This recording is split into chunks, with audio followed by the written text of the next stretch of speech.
RJ promises to let Dylan stay at the Forrester mansion with him. RJ stood in the doorway of the guest bedroom at the Forrester mansion. It was very quiet in the house now. The soft glow of the lights in the hallway made shadows on the walls. These walls had seen a lot of secrets and bad things happen over the years. The Forrester mansion felt different tonight. It felt heavier. The Forrester mansion seemed to know that RJ was going to make a promise to Dylan. Dylan sat on the edge of the bed. Her hands were folded tightly in her lap. Her eyes were red from crying. They still had that defiant look that RJ knew so well. This was the way Dylan protected herself. She did not look like she belonged in a world where people wore clothes and had perfect smiles. Somehow Dylan fit in better than anyone else RJ had ever met. RJ closed the door behind him quietly. He leaned against the door for a moment as if he was trying to get his strength. RJ was standing there looking at Dylan. He could see that she was still upset. The way Dylan was sitting there with her hands folded, and her eyes red, it was clear that she had been crying a lot. RJ knew that look. It was the way Dylan looked when she was trying to be strong. He said finally, "You do not have to leave." His voice was low. It was steady and it cut through the silence. Dylan looked up sharply. Disbelief was over her face. She had been getting ready for him to reject her, for him to judge her, for the moment when someone would tell her that she did not belong at the Forrester place, that being a Forrester came with conditions that Dylan could never meet, that the Forrester name had a lot of expectations that Dylan could never fulfill. "RJ, your family," she said. He quickly walked over to her. He got down in front of her so they could see each other clearly. "My family does not get to make this decision," he told her. He was trying to stay calm. He was getting emotional.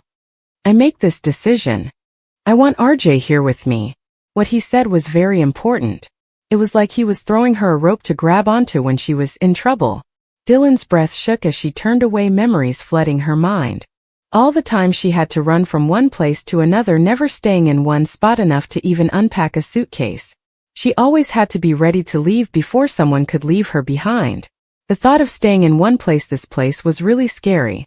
"You do not understand what you are asking," she said quietly. "Your grandfather, your parents, Ridge, Brooke. They already think Dylan is a problem. They do not know everything about Dylan, RJ. If they did." He took her hands because he wanted to help her feel better. "I know enough," he said in a voice. "You are scared. You have been hurt before. That does not mean you are a bad person or that nobody wants you." His voice became gentle. "This house has been through a lot of things that would hurt most families very much. Do you really think the things that happened to you are worse than what has happened in this house?" Dylan laughed. It was a nervous sound. Tears started to fall from her eyes. "You are serious," she said. It sounded like she was blaming him for something. "You are really going to fight them for me?" Dylan said. RJ did not wait to answer. He just nodded his head. "I already am fighting for you," RJ said. Downstairs, Brooke stood at the bottom of the stairs. She had come to check on RJ because she felt something was not earlier in the evening. Brooke did not want to listen in on RJ's conversation. What RJ was saying really caught her attention. The way RJ was talking was very honest and true.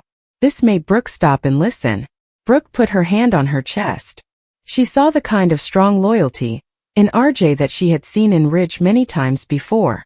This kind of loyalty is when you do what you think is right even if nobody else agrees with you. Brooke knew that RJ was being very loyal like Ridge always was. The loyalty that RJ had was the kind that did not care what other people thought, it just did what it knew was right. Ridge was standing in the study looking at some drawings, but he was not really paying attention to them. He was feeling uneasy about Dylan being. He had a feeling that something big was going to happen. Then Brooke came into the room. Her eyes looked funny, like she was going to cry. "RJ is getting older," she said in a voice. Ridge looked at her. You could see he was worried. "He is making decisions that will affect all of us," he said. Brooke nodded her head. "RJ has already made some choices," she said. Ridge and Brooke were talking about RJ, how he was growing up and making his own decisions, like having Dylan in their lives. This thing was not spoken out loud by either of them. They both knew that Dylan staying the night was not the only issue. It was about RJ making a decision, choosing who RJ was and what RJ stood for, even if it meant going against the legacy of the Forrester name. Dylan went upstairs and she pulled her hands away from RJ's hands so she could wipe away her tears. She got up fast like she needed some space to breathe. Dylan walked around the room looking at all the furniture and the pictures of the Forresters on the walls. These pictures were of the Forresters from a time ago, and the ones who are still alive now. This house is really scary, Dylan said. There is a lot of history here. People expect a lot from you. RJ smiled a bit. I know how you feel, he said. I have felt this way my life. Then RJ got up. He walked closer to Dylan. You do not have to be anything except yourself. You do not have to impress anyone. Just stay. She stopped pacing. Turned to face him fully. When people confront you, she asked, when people tell you that I am a mistake, what will you do? His jaw tightened. Then I will tell people that they are wrong about me, about us, about my relationship with you. The certainty in his voice made her chest ache because it was something that she was not used to. No one had ever chosen her like this, without putting any conditions on her, without being afraid of her. Okay, she said softly. The word was shaking with all the things it meant. I will stay. RJ let out a breath, feeling better as he put his arms around her in a hug. She waited for a moment before she relaxed into it. Her forehead rested on his shoulder. It was like she had finally found something. RJ held her. She felt safe with him. The word stay meant a lot to RJ. Now she was going to stay with him. The next morning was really strange at the mansion. You could feel that something was not right. Steffi saw it first. The servants were looking at each other in a way. RJ was sitting close to Dylan at breakfast. He even put his arm behind her chair. It was like he was saying something without talking. Steffi tried to talk about what was going on. So she said slowly, I hear we have a guest who is going to stay with us for a time. Dylan got really tense. Before she could say anything, RJ spoke up. Dylan is staying with me, he said in a way. Steffi looked at her brother, saw that he was really determined. For how long will you do this? She asked him. RJ did not look away. I will do it for long as Dylan needs me to, he said. Then Ridge came into the room. Right away he could tell that something was wrong. He looked at Dylan for a moment. Steffi could not tell what he was thinking. We need to talk about this, Ridge said to RJ. All of us should talk, he added. RJ got up, put his hand on Dylan's shoulder to comfort her. We can talk about it, he said. But we are not going to discuss this like we are trying to decide something. Dylan is the one who needs help. We will do what she needs. The man said, I have made my decision. Then the room became very quiet. For the time, Ridge did not see his youngest son as a kid, but as a man who was willing to stand up for what Ridge's youngest son believed in, as a man who was willing to stand his ground. As the day went on, Dylan walked around the house feeling amazed and scared at the same time. She noticed every look people gave her and every comment they made. Whenever she started to feel unsure, RJ showed up and made her feel better. He would smile at her, touch her hand and remind her that she had someone with her. In the room where they worked on designs, Eric Forrester stopped what he was doing to watch Dylan and RJ through the window. He looked like he was thinking deeply about something, then being upset. Later, Eric talked to Brooke about Dylan and RJ. He said, the boy really believes in what he's doing. Eric Forrester said that means something. Brooke. She felt a little bit of hope. That evening the sun went down behind the Los Angeles skyline. Dylan was standing on the balcony. She was looking out at the gardens. The air felt nicer to breathe. It seemed more calm. RJ came over to her. He put his hand in hers. He asked her if she was still scared. She said yes, she was. She also said that for the first time she was not going to run away. RJ squeezed Dylan's hand. Then he told her that she was exactly where she was supposed to be. And as the lights of the Forrester mansion glowed warmly against the coming night, it became clear that RJ's promise wasn't just about giving Dylan a place to stay. It was about rewriting the rules of belonging, love, and loyalty in a family built on legacy, one brave choice at a time. The night fell over the Forrester mansion. It was really quiet. It was not a peaceful quiet. It was the kind of quiet that makes you feel like something is going to happen. The walls of the Forrester mansion seemed to be waiting for something. Dylan was awake in the guest room at the Forrester mansion. She was looking at the ceiling, listening to the old house at the Forrester mansion creaking and making noises. The Forrester mansion was making a lot of noise as it moved and settled. Every noise reminded Dylan that the Forrester mansion was not a place to sleep. The Forrester mansion was a place with a lot of history and power. People who lived in the Forrester mansion were important. They were used to getting what they wanted. The Forrester mansion was also a place where people were judged. She thought about all the people who had been in this room before, people who had secrets they kept to themselves, people who were not sure what would happen next. This thought made her feel a little better. It also scared her. A minute later, RJ came into the room very quietly. She did not look at him. She knew he was there, like something was pulling her towards him. He sat down beside her on the bed, making sure not to get close, and she felt safe with him there. RJ asked her in a voice, "Are you okay?" Dylan swallowed. She said, "I do not know." Then she told him that she is trying. RJ nodded at her. He said, "That is all anyone can ask for." Then he stopped for a moment. Said, "Nobody is going to make you leave. Not tonight, not tomorrow, not ever, unless the apartment is something that you want to leave." She turned to face him. She looked at his face to see if he really meant what he was saying. She looked for something that would tell her he was not being honest. She did not find anything like that. All she saw was that he was being sincere. The apartment was her choice. Morning. The sunlight came pouring in through the big windows. The house was waking up. It was pretty quiet. Dylan got dressed slowly.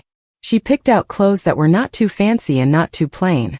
She knew that what she wore was important here. Downstairs, the table where they had breakfast looked like a place where a fight could happen at any moment. It was set with plates and fancy tablecloths, but it still felt that way. Ridge was sitting at the head of the table. He looked like he was being very careful about what he said. Brooke was pouring coffee. She was doing it very calmly. Steffi was watching Dylan, and her eyes were sharp. She was not being mean. She was not being very friendly either. Dylan could tell that Steffi was trying to figure her out. The breakfast table felt like a place to be. RJ took Dylan's hand openly as they sat down, a message to everyone in the room. So Rich said after a while, breaking the silence, "We need to talk about what's going on." RJ looked at his father in the eye. "We are already talking about it," he said. Rich looked unhappy. "You do not get to make decisions on your own in this house," he told RJ. RJ did not talk loudly. He did not have to. "I am not asking for permission," RJ said to his father, Ridge. RJ and Dylan were just sitting there. RJ was holding Dylan's hand. Brooke took a breath and her eyes opened wide with surprise, and she felt a little bit of pride too. Steffi looked at her with a head. "RJ, you do not know Brooke well," she said. Dylan became still, but RJ held Brooke's hand tight. "You do not know everything about me either," RJ said to Steffi. "That did not stop you from trusting me when we first met," RJ told her. Then there was silence.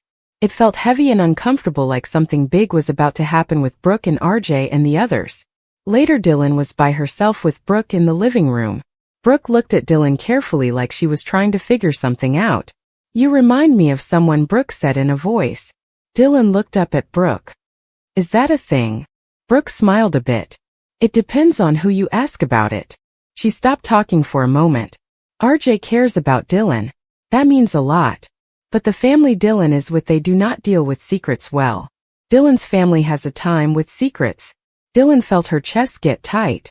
She said that she does not want to hurt him. She really meant it. Brooke nodded her head. Then Brooke told her to be honest when she's ready to do so. The thing that Brooke did not say out loud stayed in the air for a time after Brooke walked out of the room. People at Forrester Creations talk to each other a lot. The people who help with the fashion were looking at each other. The designers were trying to figure out what was going on. They all wanted to know who the girl was that was living at the house. They also wanted to know why RJ was being so secretive all of a sudden. Eric watched everything that was happening with a lot of interest. He thought that this was not something that would go away. He thought it was something that could change a lot of things. When Eric finally asked RJ to come to his office, RJ got ready for a talk. "You have caused a lot of trouble," Eric said in a voice. RJ nodded his head. "I did not mean to do that," he said. Eric raised one of his eyebrows. "The thing that really matters is not what you intend to do. What matters is that you are really convinced about it." He looked at his grandson. "Are you ready for what's going to happen next?" RJ did not wait to think about it. He said yes away. Eric smiled a bit. "That is good," he said. "Because this family is not the kind of family that changes quickly. They do listen to people who are strong." Dylan was having a time with all the fancy things around her. It felt weird to be so comfortable when she did not really feel like she deserved it. The comfort actually made her feel bad about herself. She jumped when one of the housekeepers asked her if she needed something. She said sorry a lot. She even felt weird about sitting on the furniture. RJ saw that she was acting strange. One day when they were walking in the gardens, he told her, "You do not have to make yourself smaller just because you're here." He said, "This house does not own Dylan." Dylan stopped walking. She looked at RJ. Said, "It feels like this house could swallow Dylan whole." Then RJ moved closer to Dylan. She looked at him. Tears started to fill her eyes. "What if they find out everything about us?" she asked. RJ's voice became gentle. "Then we will deal with it," RJ said. "We will deal with it together." The word together stuck in her mind. For a time after RJ said together, the truth always finds a way to get noticed. Dylan's past started to show up in her life, and it was really scary. She got a phone call that she did not answer. Somebody said a name that made her stop dead in her tracks. Dylan had dreams and would wake up sweating saying sorry to people who were not even there. RJ saw that Dylan was struggling. One night he talked to her in a way. He said, "You do not have to deal with this by yourself." Dylan broke down, then crying into his chest, telling him some things. Not everything, but enough. She said that her life before she moved to Los Angeles was really tough. A lot of things happened and she made some bad choices that she is still sorry about. She whispered to him, "I have done some things that people like your family would not like." RJ held her closer. He said, "You do not get to decide what I can forgive. I already chose Dylan. I picked her." Ridge was not convinced. He looked at Dylan closely. His feelings about people were strong because of all the times he was betrayed and disappointed in the past. When he finally got to talk to her by herself, the room felt very tense. Ridge said to Dylan, "You are hiding something from me." Dylan did not say that was not true. She said, "I am just trying to survive." Ridge put his arms across his chest. He said, "You are trying to survive, but what about my son? Is he going to be okay?" Dylan looked at Ridge. She said, "I would never do anything to hurt Ridge Jr." Ridge looked at Dylan. He was trying to figure out if she was telling the truth or not. What Dylan found instead really bothered him. He felt fear. He also saw the truth. "Be careful," he said to himself. "This family hurts people who are not honest with themselves." Dylan nodded. "I know what this family is like," Dylan said. The family was news for people who lied to themselves, and Dylan knew that. Steffi did things her way. One afternoon she stopped Dylan in the hallway. She had her arms crossed and a serious look on her face. "If you hurt him," she said in a voice, "I will not forgive you." Dylan's voice was shaking when she spoke. "I would not forgive myself." At that moment something changed between Steffi and Dylan. They had an understanding about the complicated way they loved the people in their lives. As time went by, Dylan started to feel like she was a part of things. She would help out in the kitchen. When she was alone, she would draw in the design room. Eric was the person to notice that she was really good at it. One evening he said to her, "You have an eye for this."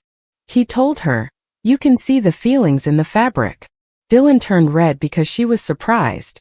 She said, "I did not think it was important."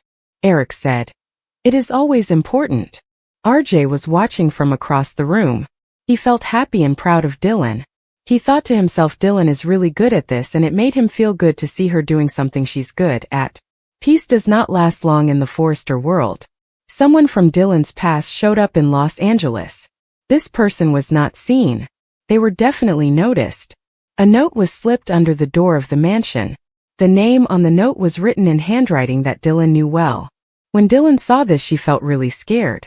The life that Dylan had been trying to get from had finally found her.